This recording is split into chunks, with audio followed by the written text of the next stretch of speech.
जल्दी करो। सॉरी निलोफर, सुबह से कुछ भी नहीं खाया था। वैसे हम जा कहाँ रहे हैं? अभिनंदन बैंक्वेट।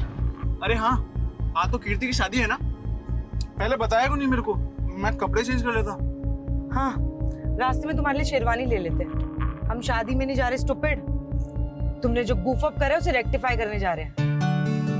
नो एक्सक्यूज जेकब, दूल्हा विदाउट सेहरा पॉसिबल ही नहीं है। नो इश्यूज कीर्ति। और वैसे भी हमारी कम्युनिटी में सब एक्साइटेड है कि आज जेकब फर्नांडिस घोड़े पे शादी करने जाएगा। घोड़ा नहीं बुद्धू, घोड़ी होती है। सीरियसली यार, इन लोगों ने घोड़ा बुक कर दिया। हंसो मत यार, जाओ जाकर जेंडर चेंज करो। अच्छा एक मिनट, मेरी फ्रेंड नीलोफर का कॉल आ रहा है। I will see you at Jaimala. Hi Nilofar. Thank God Kirti तुमने फोन उठा लिया। मुझे तुमसे बहुत इंपॉर्टेंट बात करनी है।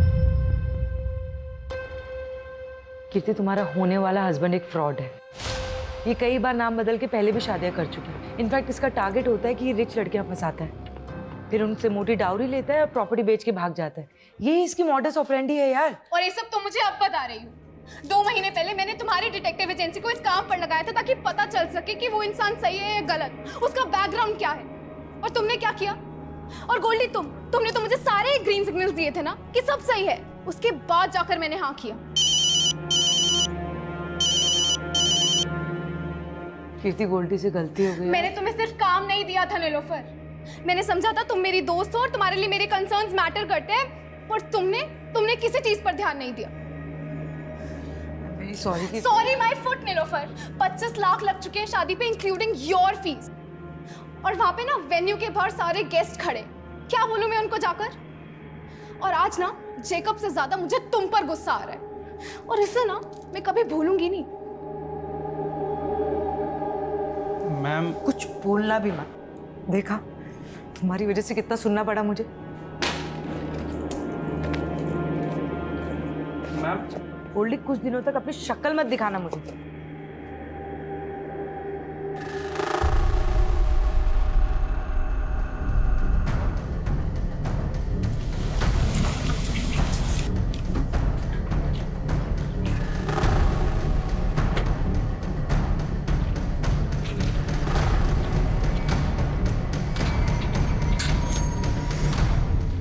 हाय नीलोफर, एक जासूस जालसाजी का शिकार हो गई। मैं स्टॉक कर रहा था और तुम्हारी जैसी जासूस भी मात खा गई। तुम इतने भी स्मार्ट नहीं हो बलराम। आई न्यू इट कि तुम मुझे स्टॉक कर रहे थे। वो क्या है ना, मैं तुम्हारे मुंह नहीं लगना चाहती। अरे मैं तो लगना चाहता हूँ ना। मेरे होठ तो आज भी तुम्हारे प्यार का अमृत चखने के लिए बेकरार हैं। ये वाहियात बातें ना कहीं और जाके करो।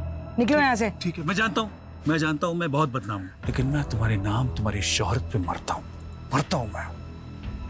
इसीलिए मैं नहीं चाहता कि दुनिया वाले हमारी मोहब्बत को एक बर्बाद अफसाना समझ लें।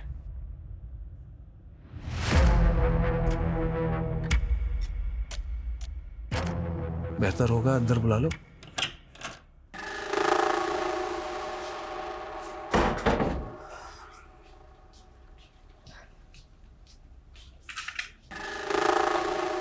बोलो, क्यों फिर से तंग करने आ गए? तंग तो तुम्हारा दिल है। हाँ, प्यार करने में भी कंजूसी। बिना छुए बात नहीं कर सकते बलराम। और अपनी ये वाहियात शेरो शायरी ना बंद करो, निकलो यहाँ से। जिसकी उम्मीद तुम लेकर आए हो, ऐसा कुछ होने नहीं वाला।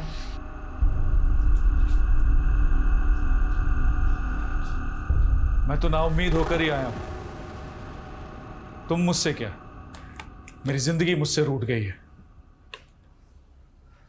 मतलब? नीलोफर, मुझे कैंसर हो गया है।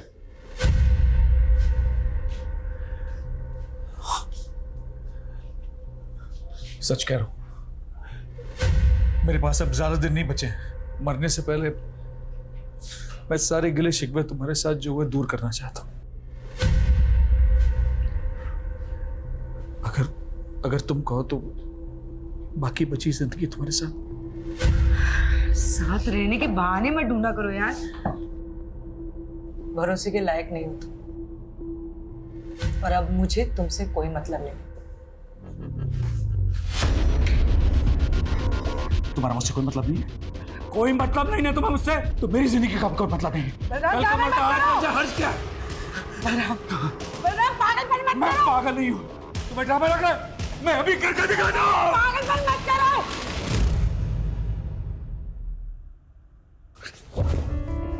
I know you love me.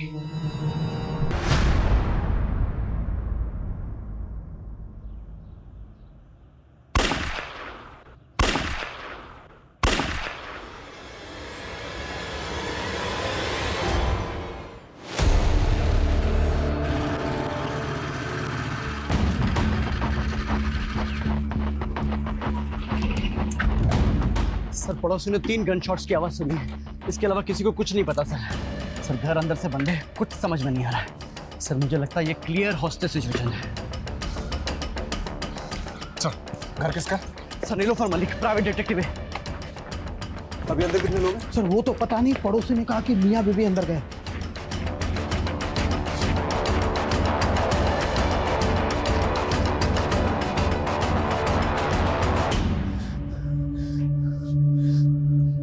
Jacket का बुलेट प्रूफ? सर पता नहीं था यहाँ जरूरत पड़ेगी, लेकिन मंगवाइए।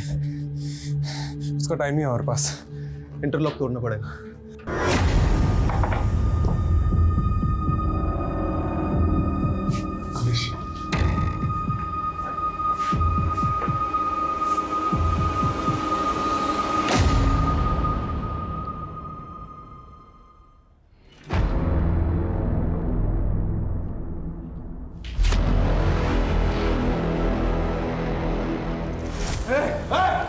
गोली चलाना है तो मारा जाएगा। सरेंडर कर दे, इसी में तेरी भलाई है। मैं अपनी पत्नी को नहीं बचा पाया, मैं अपनी पत्नी को नहीं बचा पाया। मत कर, आराम से हम बात करते हैं। कोई बात नहीं करता, तुम अंदर डाल दोगे। अब मैं अपनी नीलोफर के बिना नहीं। कोई अर्ज नहीं, हम पे भरोसा करो। कोई भरोसे के लायक नहीं है, कोई लायक नहीं है। दुनिया में कोई भरोसा नहीं करता, बेटा बाप पे भरोसा नहीं करता, पति पत्नी पे भरोसा नहीं करती, भाई बहन पे भरोसा नहीं करते। मेरी पत्नी ने मेरा भरोसा नहीं किया तो तुम्हारा भरोसा कैसे करूं मैं? तुम्हारा भरोसा मैं कैसे करूं मैं?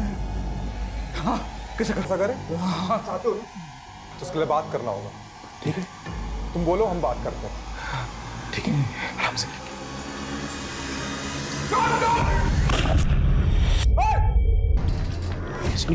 इसका कोई दोस्त, रिश्तेदार या पड़ोस में कोई है जिसको ये मानता है? नहीं पता सर। अरे कोई तो होगा। रिलैक्स रिलैक्स, अब भूलने की शक्ति नहीं बची मेरे पास। ओके ओके, शांत शांत, रिलैक्स हो जाओ। कोई तुम्हारे पास नहीं। बुला रही है, आराम से।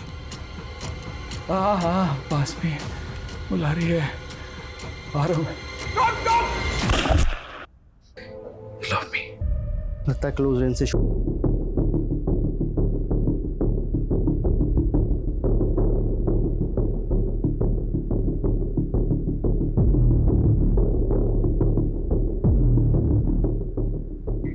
फॉरेंसिक को बुलाओ और उनको बोलो प्रीलिमिनरी रिपोर्ट जल्दी मुझे, और ये डेड बॉडीज को पोस्टमार्टम के लिए भेजो। जी सर।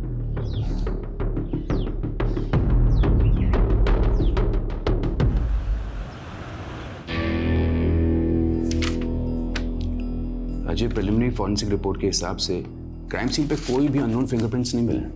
गन के ट्रिगर पे भी जो फिंगरप्रिंट है वो बलराम के है। इसका मतलब साफ है कि बलराम ने नीलोफर को शूट किया and then he shot himself. क्या सोच रहे हैं? अगर ऐसा ही हुआ है तो बलराम ने खुद को मारने से पहले ये क्यों बोला कि वो अपनी बीवी को बचा नहीं पाया? अजय, हम सोचते हैं कि मरने वाला कभी झूठ नहीं बोलता, लेकिन यहाँ सबूत सच बोल रहे हैं। हस्बैंड वाइफ के बीच में जो भी कुछ हुआ, उसके बाद हस्बैंड ने वाइफ को मारा और फिर जेल जाने के डर से या फिर गिल्ट की वजह से उसने अपने आप को गोली मारी। आई फील ये ओपन एंड शट केस है राजीव। लेकिन मर्डर वेपन एक पिस्टल है, वो कहाँ से आया, उसके सोर्स की प्रोफाइलिंग तो करनी पड़ेगी ना। राजीव, मारने वाला पिस्टल कहीं से भी अरेंज कर सकता है, और इस पॉइंट को अंडर कंसिडरेशन रखकर भी हम केस को क्लोज कर सकते हैं ना। देख, इस पे इतनी एनर्जी वेस्ट मत कर। एक काम कर, पोस्टमार्टम के बाद उन दोनों के रिलेटिव्स को ढूंढो, उनकी बॉडीज हैंड ओवर कर दो, and that will be all.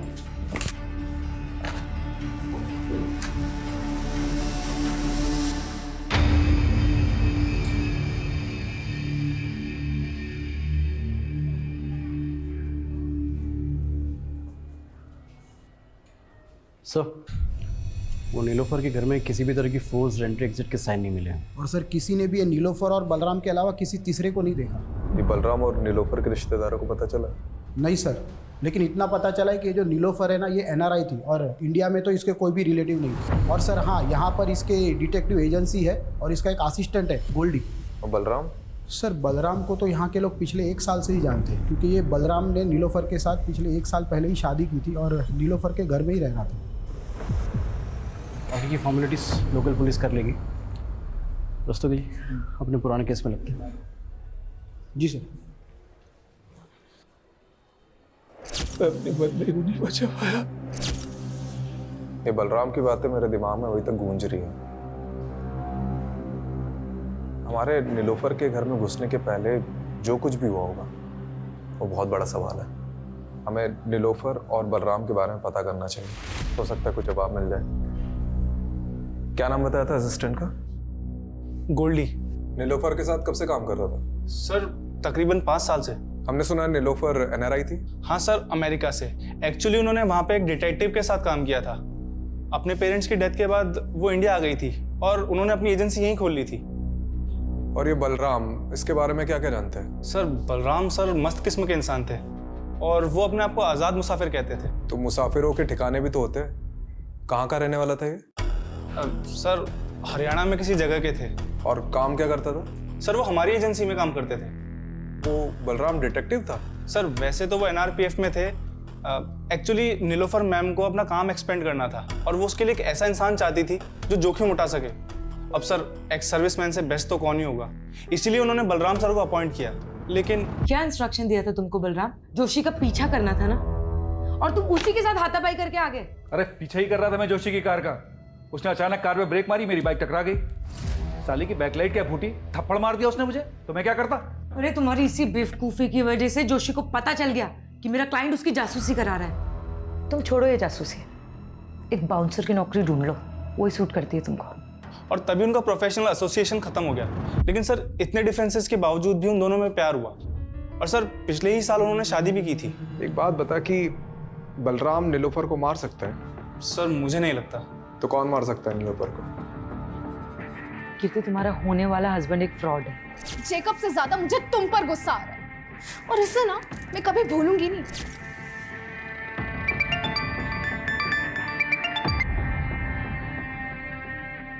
Hello याद तो मुझे ही कर रही होगी ना डार्लिंग। कमीने, तू हिम्मत है तो सामने आके बात कर, नंबर बदल के कॉल मत कर। अरे हम जरूर मिलेंगे। मैं भी उन मोमेंट्स को भूल नहीं पा रहा हूँ जब हम शादी से पहले एक हो गए थे। क्या दिन थे, जानती है? वो सब मैंने रिकॉर्ड कर रखा है। मैं सोच भी नहीं सकती तू इतना गिरा हुआ निकल सकता है। तू मेरे सामने होता ना तो I would have killed you. ओहो, मेरी बेबी को गुस्सा आ रहा है, बहुत गुस्सा आ रहा है। हाँ? मुझे भी आया था उस डिटेक्टिव पे जब वो कबाब में हड्डी बन गई थी, पर अब मेरा गुस्सा शांत हो गया। May your friend Nilofer rest in peace.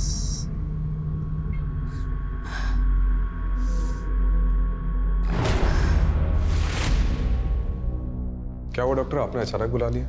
जी, ये मार्क देखिए, नीलोफर के ब्लड में ड्रग पाया गया है और इसी ड्रग की वजह से नीलोफर शायद कॉन्शियस नहीं रही होगी और उसका रेप किया होगा।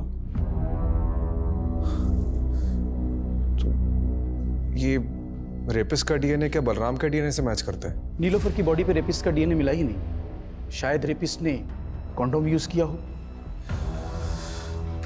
सर ये नीलोफर के घर से हमें ना सिरिंज मिली है ना ड्रग मिला है, तो क्या ये सब बलराम ने गायब किया होगा? देखो, ये नए डेवलपमेंट के हिसाब से ये थ्योरी बनती है कि बलराम ने पहले अपनी बीवी को ड्रग देकर बेहोश किया। बलराम अपनी बीवी से इतनी नफरत करता होगा क्या? यही बात तो समझ में नहीं आ रही सर, उन दोनों के बीच में प्यार था भी या नहीं। देखा, ये ओपन एंड शट केस कैसे बूम करके बैठा। चलो इस पॉइंट को कंसिडर करते हैं कि नीलोफर का रेप किसी ने तो किया है, क्योंकि अभी तक ये माना नहीं जा सकता कि बलराम ने ही उसका रेप किया, और ये भी हम नहीं मान सकते कि बलराम ने नीलोफर का मर्डर किया, क्योंकि जो आदमी खुद को मारने के पहले ये बोल रहा था कि अपनी बीवी को नहीं बचा पाया, वो अपनी बीवी को मार कैसे सकता है? चलो 1 मिनट के लिए हम ये मान लेते हैं कि उस घर में उन दोनों के अलावा कोई तीसरा आदमी भी मौजूद था, तो क्यों बलराम ने उस तीसरे आदमी के बारे में हमें कुछ भी नहीं बताया और सुसाइड कर लिया? और अगर उस किलर के एंगल से सोचते भी हैं तो उसने पहले नीलोफर का रेप किया और फिर मर्डर कर दिया, तो फिर आई विटनेस बलराम को जिंदा क्यों छोड़ दिया? इसलिए मैं बलराम को रूल आउट नहीं कर रहा हूँ, लेकिन एक पॉसिबिलिटी तो है कि बलराम के अलावा भी कोई और क्रिमिनल हो सकता है। यू आर राइट राजीव, इसे तो इन्वेस्टिगेट करना ही होगा। You have free hold, go ahead. सिक्के को अगर हम यहाँ से देखें तो इसका सिर्फ एक ही पहलू नजर आता है, लेकिन इस केस का सिक्का खुद उठ के कह रहा है कि इसके दो पहलू हैं। मतलब सर? मतलब रस्तोगी जी, बलराम और नीलोफर की पर्सनल लाइफ को खंगालना होगा। देखते हैं इस केस का असली कलाकार सिर्फ बलराम ही था या और कोई था जिसके पास अपना कोई मोटिव था। जिंदगी के ये लंबे लंबे सफर इंसान का सफरनामा लिखते हैं। कहीं जिंदा दिल सपने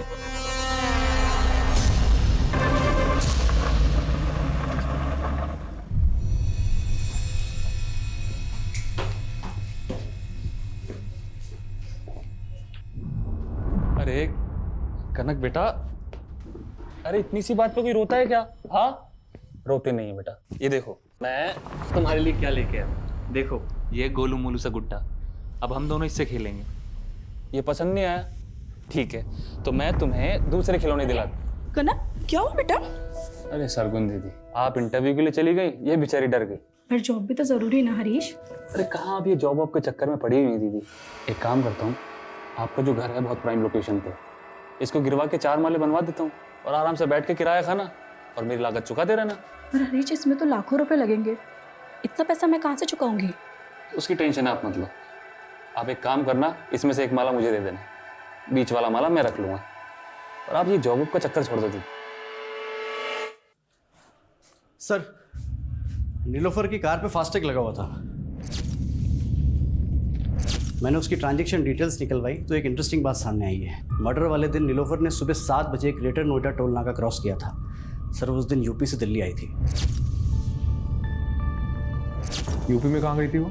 सर, इसका जवाब तो गोल्डी के पास भी नहीं है, लेकिन हमने नीलोफर का फ़ोन अनलॉक करवाया तो कॉल हिस्ट्री के मुताबिक मर्डर वाले दिन नीलोफर की बात किसी कीर्ति सागर से हुई थी। तो ये कीर्ति सागर से मिलो, और क्राइम सीन पे नीलोफर के फ़ोन के अलावा लैपटॉप भी था ना, तो उसे भी तो देखो। मैं तब तक NRPF जाकर बलराम के बारे में पता करता हूँ, और तुम लोग नीलोफर और बलराम इससे जुड़े एक एक इंसान की प्रोफाइलिंग करो। बलराम सर ही 2009 तक NRPF में ही काम कर रहा था, फिर उसे बर्खास्त कर दिया गया। क्यों? उस पर अटेम्प्ट टू मर्डर का चार्ज लगा था। Attempt to murder? जी, 7 साल की कैद भी हुई थी उसे। 2009 से 7 साल, मतलब 2016 तक तो वो जेल में ही रहा होगा। कि किसका मर्डर करने की कोशिश की थी उसने? विक्रांत सिसोदिया का, वो उसका कलीग था। बहुत दिनों बाद आ रहा है ना शादी से। विक्रांत! बलराम क्या कर रहा है? बलराम अपने ही दोस्त का दुश्मन बन गया। बलराम को शक था कि उसकी बीवी का अफेयर उसके दोस्त के साथ है। लेकिन बलराम और नीलोफर की शादी तो 1 साल पहले हुई थी। इसका मतलब है कि नीलोफर के पहले भी बलराम की शादी हो चुकी थी। जी हाँ, उसका एक बेटा भी है। कहाँ है आजकल? बलराम फरीदाबाद का रहने वाला था, हो सकता है उसकी फैमिली भी वहीं रहती हो। ये लीजिए उसका एड्रेस। हाँ, मैंने अच्छे से सोच लिया है, आप तुरंत पिटीशन फाइल कर दीजिए। जी हाँ, मैं मिलता हूँ आपसे। ओके। संकेत कहाँ जा रहा है और कौन सी पिटीशन फाइल करने की बात कर रहा है? अपने बाप की चिता तो नहीं जला पाऊंगा, तो सोचा कुछ ऐसा करूं जिससे मेरी भी आंखें खुल जाएं और आपकी भी। संकेत, साफ साफ बोल, पहेलियां मत बुझा। पहेलियां ही सुलझा रहा हूं माँ, पहेली सुलझ जाएगी तो बात करेंगे। संकेत, संकेत कहाँ जा रहा है? सर, ये बलराम का कैरेक्टर कुछ समझ में नहीं आ रहा है। ऊपर से उसकी पहली बीवी और एक लड़का, अजीब है दोनों। अब इस कांड के बारे में पता तो चल ही गया होगा, उसके बावजूद ना तो सामने आए ना ही बॉडी क्लेम करने आए। लेकिन मैं तो ये समझने की कोशिश कर रहा हूँ कि नीलोफर ने एक ऐसे आदमी से शादी क्यों की जिसका क्रिमिनल बैकग्राउंड था। मुझे एक बात का ताज्जुब हो रहा है। एक तरफ नीलोफर ने आपको एक गलत इंसान से शादी करने से रोका, दूसरी तरफ खुद नीलोफर ने बलराम से शादी की जो कि अटेम्प्ट टू मर्डर में अंदर हुआ था।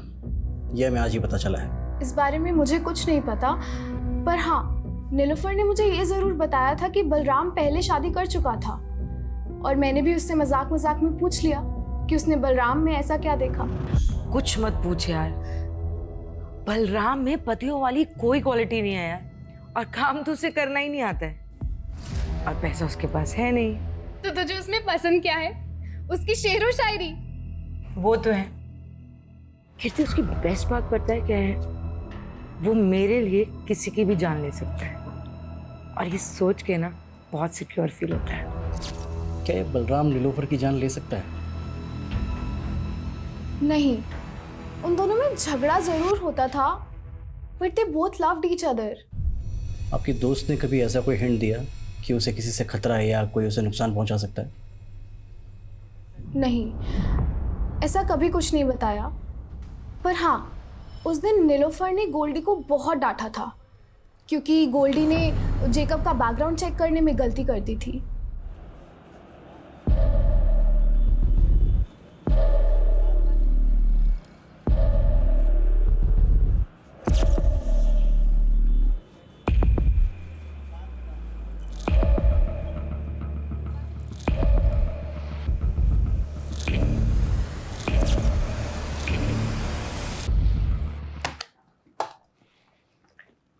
देखो संकेत, मैंने तुम्हारी ये पिटीशन तो फाइल कर दी है कि तुम्हें बलराम सैनी के साथ अपना डीएनए मैच कराने का मौका दिया जाए, पर तुम ये सब करना क्यों चाहते हो? क्योंकि उन्हें लगता था कि मेरी माँ ने उन्हें धोखा ही नहीं दिया, बल्कि मैं भी उनका बेटा नहीं।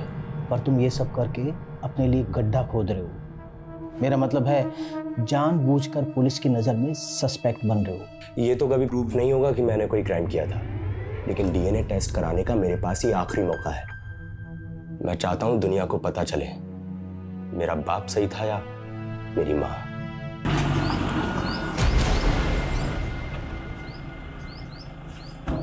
हमें समझ नहीं आ रहा है कि जो नीलोफर का रेप हुआ है, मर्डर हुआ है, वो बलराम ने ही किया है कि नहीं। इसलिए उसके बारे में आपसे कुछ जानना है। देखिए, हमें पता चला है कि आपके लिए बलराम ने किसी की जान लेने की कोशिश की थी, और उसकी वजह ये थी कि आपका किसी के साथ। मेरा किसी के साथ कुछ नहीं था, उल्टा वो बलराम ही गुस्से वाला था। उसको जब भी गुस्सा आता वो मुझ पर हाथ उठाता था। इतना सब होने के बाद भी जब वो जेल से वापस आया, मैंने सब कुछ ठीक करने की कोशिश की, लेकिन वो मुझे कभी समझ ही नहीं पाया।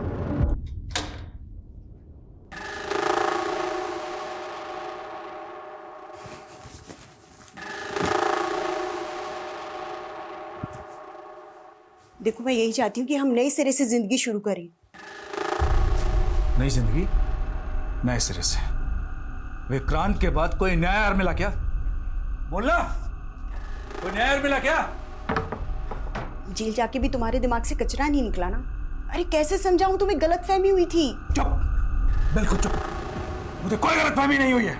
याद कर, सैकड़ों दुआएं मांग रहे थे हम लोग को एक बच्चा हो जाए, लेकिन बच्चा पैदा नहीं हो रहा था। और जाने के एक दिन तुम बोली कि तुम प्रेग्नेंट हो गई, और जब तुमने कहा कि वो मेरा ही बच्चा है, मैं बेवकूफ मान गया।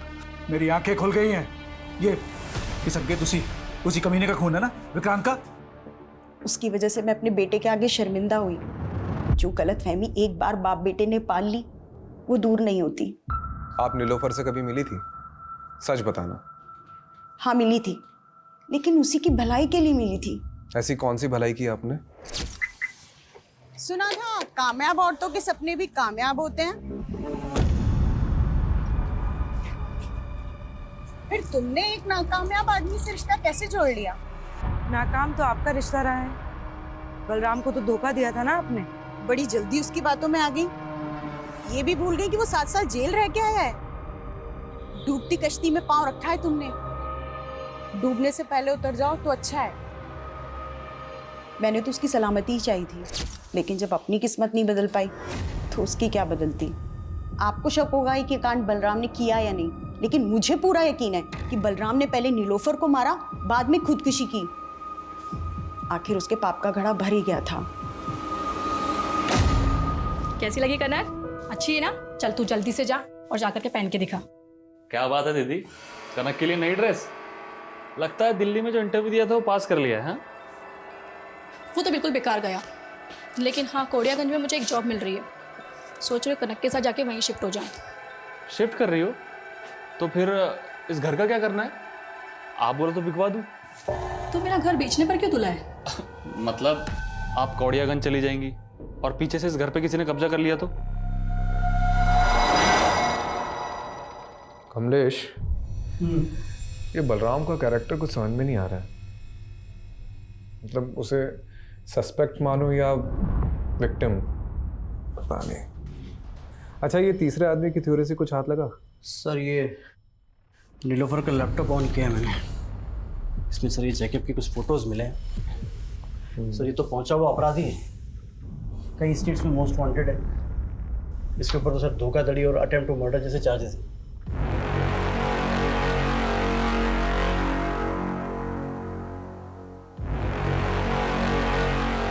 ये नीलोफर ने इसी का भांडा फोड़ा था ना? कि इसने तो कांड नहीं किया? ये फोटोज देख, ये कैसी फोटोज है? एक मिनट। ये फोटो पे तो यूपी लिखा हुआ है। मतलब ये फोटो यूपी में किसी एरिया की है और मर्डर वाले दिन नीलोफर यूपी से दिल्ली आ रही थी। उसकी फास्टैग की ट्रांजैक्शन डिटेल्स के हिसाब से वो यूपी काफ़ी आ जा रही थी, लेकिन अभी तक ये पता नहीं चला है कि यूपी में जा कहाँ रही थी। ठीक है, इसे गोल्डी को दिखाते हैं, हो सकता है वो किसी केस में काम कर रही है। और नीलोफर के पुराने केसेस भी चेक करो। ठीक है।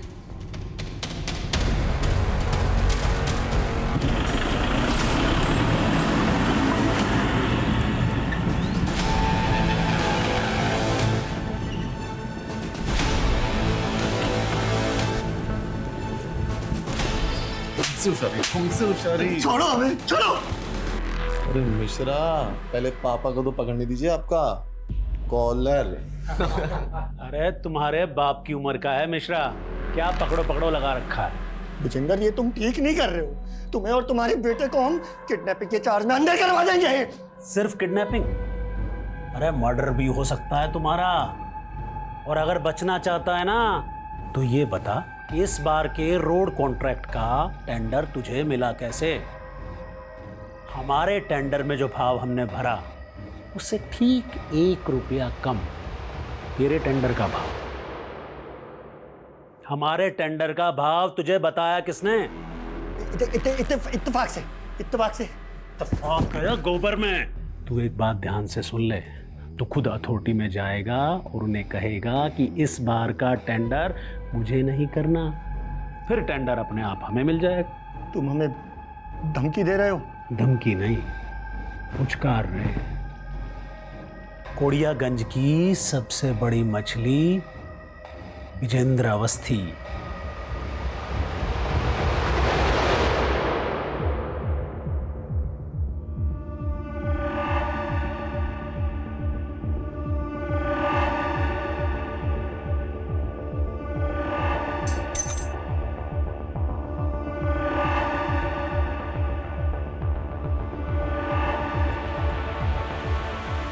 ये चाबी इस बुक में क्या कर रही है? सर वो नीलोफर मैम के घर की चाबी है।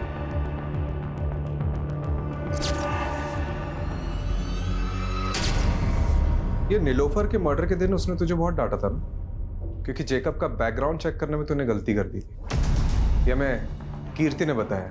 अब नीलोफर के घर मर्डर के दिन कोई भी फोर्स एंट्री और एग्जिट के हमें निशान नहीं मिले, तो पॉसिबिलिटी है कि किलर ने ऐसी ही कोई चाबी यूज की होगी घर में घुसने की। और इससे भी ज्यादा स्ट्रॉन्ग पॉसिबिलिटी हो सकती है कि यही चाबी यूज की गई होगी घर में घुसने के लिए, जो तूने यूज की होगी। अरे सर, आप कुछ भी बोल रहे हो। अगर मैंने ही कुछ किया होता तो मैं चाबी गायब ना कर। इससे पहले आप इस चाबी को इन्वेस्टिगेट करें और ये पता लगाए कि मैंने ही चाबी बनवाई थी, तो मैं ये क्लियर कर देता हूँ। चाबी तूने बनवाई थी?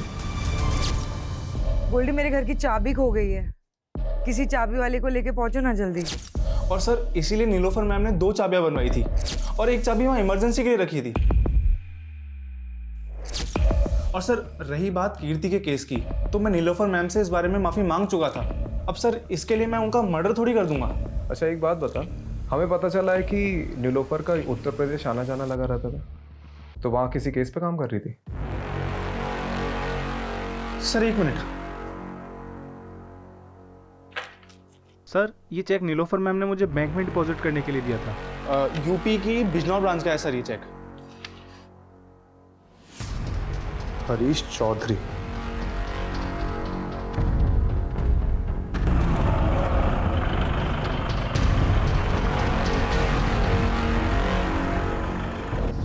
सर दरअसल मैंने ही वो चेक दिए थे एडवांस नीलोफर। किस चीज़ का एडवांस चेक? सर मेरी कज़न सिस्टर है सरगुन, 2 महीने से मिसिंग है। उन्हीं को ढूंढने के लिए मैंने नीलोफर को हायर किया था। मैंने बिजनौर थाने में भी दीदी का मिसिंग केस फाइल किया था, लेकिन पुलिस कुछ कर ही नहीं रही है। हरीश तुम बिल्कुल परेशान मत हो, सरगुन को ढूंढने में मैं तुम्हारी पूरी मदद करूंगी। वो करती क्या थी? वो जॉब ढूंढ रही थी और इसी सिलसिले में वो दिल्ली के किसी मॉल में एक आदमी से मिली थी।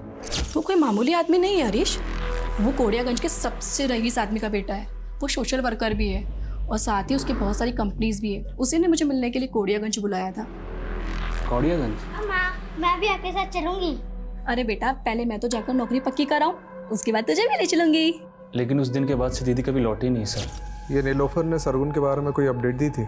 सर वो बता रही थी कि कोड़ियागंज का कोई सबसे रईस आदमी है, विजेंद्र अवस्थी करके, और उसके बेटे का नाम अमरीश है। तो उन दोनों की फ़ोटो उसने मुझे दिखाई थी। फोटो है अभी? हाँ सर। हाँ ये देखिए सर वो बता रही थी कि इन दोनों पर उसको शक है, और इससे पहले ही नीलोफर कुछ बता पाती, हमने सुना कि नीलोफर और उनके पति की मौत हो गई। कोड़ियागंज जाकर तुमने इनसे बात करी अपनी बहन के बारे में?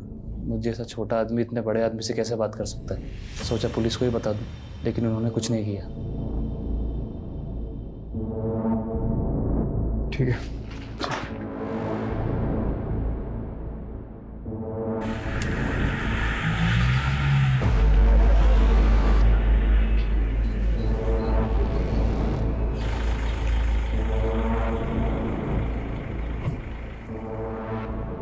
अरे कौन डिटेक्टिव? हम किसी डिटेक्टिव को नहीं जानते। डिटेक्टिव नीलोफर, 16 तारीख को दिल्ली में उसका रेप हुआ, उसके बाद उसका मर्डर हुआ, और वो सरगुन को ढूंढते ढूंढते यहाँ पे आई थी। हो सकता है आपसे भी मिली। अरे हमने आपको कहा ना कि हम किसी डिटेक्टिव को नहीं जानते। और सरगुन, आपका बेटा तो पक्का उसे जानता होगा, क्योंकि आपके बेटे ने ही जॉब का झांसा देकर उसे यहाँ बुलाया था। आपके पास कोई सबूत है कि हमारे बेटे ने उसे यहाँ बुलाया या कोई जॉब का झांसा दिया? पिछले 2 महीने से दुबई में है वो। आपको कोई कहानियां बता रहा है हमें बदनाम करने के लिए। देखिए अवस्थी जी, बस रहने दीजिए, जा सकते हैं आप लोग यहाँ से। ये पता करो कि अवस्थी का बेटा सच में दुबई गया था कि नहीं। ठीक है यार, ये केस तो पहले ही बनता जा रहा है। अभी तक हमने बलराम को क्लीन चिट नहीं दी है, और अब तीसरे आदमी के थ्योरी के हिसाब से और सस्पेक्ट सामने उभर कर आ रहे हैं। जैकब, रंजना और ये विजेंद्र अवस्थी, बाप बेटे। पता नहीं और कितने सस्पेक्ट सामने उभर कर आएंगे। एसपी का दोस्त है जहां सरगुन का मिसिंग केस फाइल हुआ था। सर 3 महीने पहले हापुड़ में एक औरत की डेड बॉडी मिली थी, जिसकी डिटेल बिल्कुल सरगुन से मिलती। इसकी लाश के पास में एक नोट मिला था जिसमें नज़्म लिखी हुई है। इस शहर का जायका बड़ा कमाल है। कई लोग यहाँ रोजाना कई लजीज सपने पकाते हैं, और ये शहर सबको डकार जाता है। यहाँ फ्री कुछ भी नहीं, रिश्ते, लिबास, सोच समझ, जिस्म, जायदाद, सब कुछ महंगा है यहाँ, लेकिन मौत दाल रोटी से भी सस्ती। सर सरगुन की तरह नीलोफर भी रेप पीड़िता थी, तो क्या दोनों का कातिल एक ही होगा? सरगुन की लाश के पास में पोइट्री मिलना, मुझे ये सरगुन का केस नीलोफर के केस से बिल्कुल अलग लग रहा है। ये यूपी और दिल्ली में हुए रिसेंट रेप केसेस की मैंने डिटेल्स भी निकलवाई है। सिक्के का दूसरा पहलू ढूंढते ढूंढते पहला भूल गया। देख, सब जानते हैं कि बलराम शेर व शायरी का शौकीन था, तो हम ये क्यों नहीं सोच रहे कि वो भी तो ये सब चीज़ कर सकता है। और हो सकता है कि नीलोफर को बलराम की सच्चाई का पता चल गया, और बलराम ने नीलोफर को। सर बलराम का सरगुन से कोई कनेक्शन नहीं मिला है, लेकिन फिर भी हमें इस एंगल को इन्वेस्टिगेट करना पड़ेगा। सर ये पटवर्धन ने मैसेज भेजा है, संकेत का और बलराम का डीएनए मैच हो गया है। ये संकेत बलराम का ही बेटा है। क्या बाप की तरह पीटेगा? कभी पति के आगे, कभी बेटे के आगे, बार बार औरत क्यों झुकती है? सॉरी। नहीं संकेत, मेरा स्वाभिमान इतना भी कमजोर नहीं है।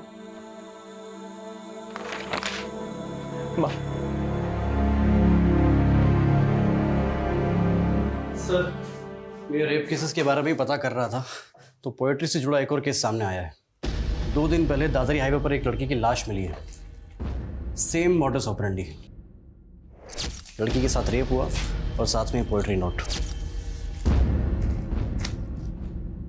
जिंदगी के ये लंबे लंबे सफ़र कहीं यूं ही ना गुजर जाए, आओ मिलकर एक नया समा बनाए।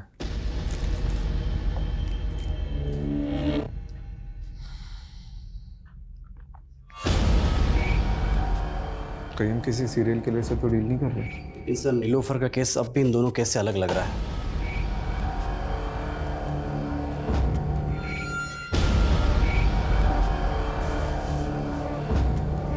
इस सरगुन की लाश हमें हापुड़ में मिली और इस लड़की की लाश हमें दादरी में मिली है। दादरी और हापुड़ इन दोनों का डिस्टेंस लगभग 50 किलोमीटर है और नीलोफर अक्सर ग्रेटर नोएडा से होकर गुजरती थी और यही रास्ता हापुड़ से होते हुए कौड़ियागंज तक जाता है और जितने क्राइम्स हुए हैं वो इसी एरिया में हुए। तो हो सकता है कि क्रिमिनल इसी एरिया का हो और नीलोफर का इन्वेस्टिगेशन एरिया भी यही हो। सर इस केस में दादरी पुलिस के पास एक लीड है। उनको क्राइम सीन के पास एक कैब दिखी थी जो उन्हें सस्पिशियस लगी थी, लेकिन सर अभी तक ना उस कैब का नंबर मिला है और ना ही कुछ और। सर ये कैब ढूंढना मतलब समंदर में से सुई ढूंढने जैसा है। लेकिन इसके अलावा कोई ऑप्शन नहीं है। ठीक है, एक काम करो, इस एरिया के सारे लोकल और आउट स्टेशन कैब प्रोवाइडर से कांटेक्ट करो। सारी प्राइवेट कैब होल्डर्स, उनके ड्राइवर्स, कस्टमर्स, ट्रैवलर्स सबसे कांटेक्ट करो। ठीक है, ये किलर शायरी करते हैं, इसके सारे ट्रेड्स रिकॉर्ड करने होंगे।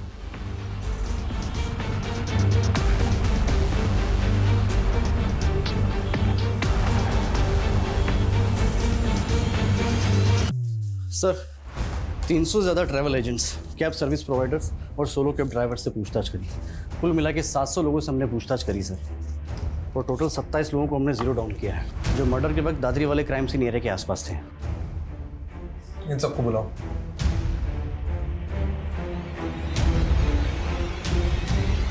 ये 16 मार्च को तो हापुड़ में था। हाँ सर। ये लड़की तेरी कैब में थी? सर मेरी कैब में बहुत सारी सवारियां बैठती हैं, अब हर किसी का चेहरा याद थोड़े ना रहेगा। 11 जून को दादरी में कहाँ पर था तू? सर दादरी में मैं हमेशा ही खिलौना फैक्ट्री में जाता हूँ। क्यों, रोज तुम्हारे कैब में वही सवारी बनती है क्या? सवारी? सर कैब मेरी नहीं है, मैं कैब हायर करता हूँ।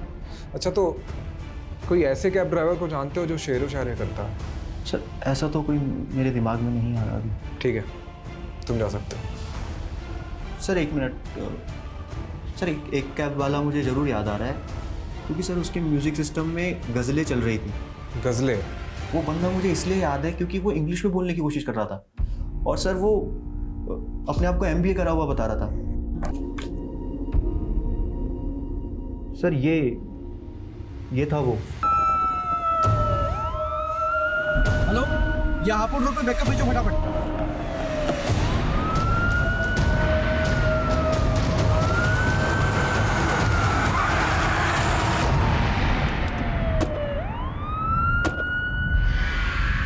सर दुनिया ने मेरी कदर नहीं की, MBA किया तो जॉब नहीं मिली, जॉब नहीं मिली, पैसा नहीं, लड़की नहीं, शादी नहीं, कुछ नहीं।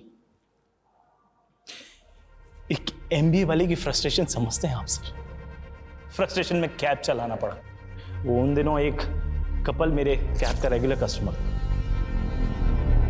वो दोनों चिपक चिपक के ना मेरी जलाते रहते थे। तो बस मैंने एक दिन हिडन कैमरा लगा दिया,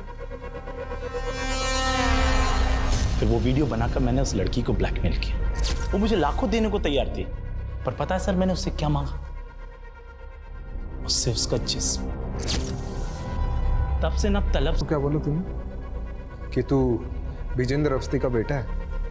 सर वो हमारे कस्बे का सबसे रईस आदमी है, और सरगुन से मॉल में दोस्ती हो गई थी, तो बस इंप्रेशन झाड़ दिया मैंने और जॉब का झांसा देकर अगले दिन उसके साथ।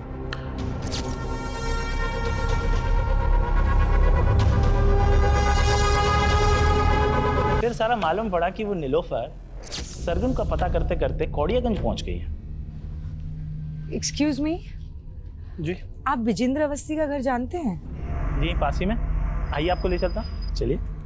वैसे विजेंद्र अवस्थी के यहाँ आपको क्या काम पड़ गया? विजेंद्र जी के बेटे मेरी दोस्त के दोस्त हैं, इसीलिए कुछ काम था। उस नीलोफर को देखते ही ना अंदर से ना वो सेक्स वाला लव जाग गया। बस उसका पीछा किया, पीछा करते करते मालूम पड़ा अरे वो तो डिटेक्टिव। बस तबीयत ना निखर सी गई मेरी कि इस बार शेर एक शेरनी का शिकार करेगा। फिर एक दिन कैफे में बैठी थी तो उसकी टेबल पे चाबी रखी थी, बस मैंने चाबी उठा ली। वो अकेली रहती थी तो सोचा शेरनी का शिकार उसकी गुफा में होगा, और एक दिन उसकी एब्सेंस में मैं घुस गया अंदर, लेकिन वो तो अपने पति के साथ आ गई।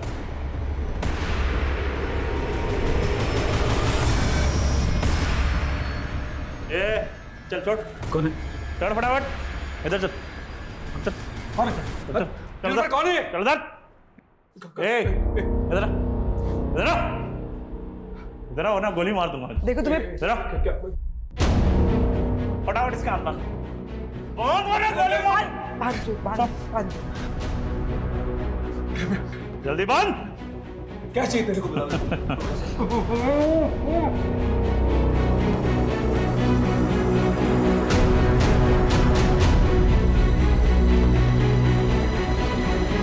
ऊपर से बोल रहा था उसको कैंसर था, मरने ही वाला था सर। तरस आ गया तो छोड़ दिया मैंने।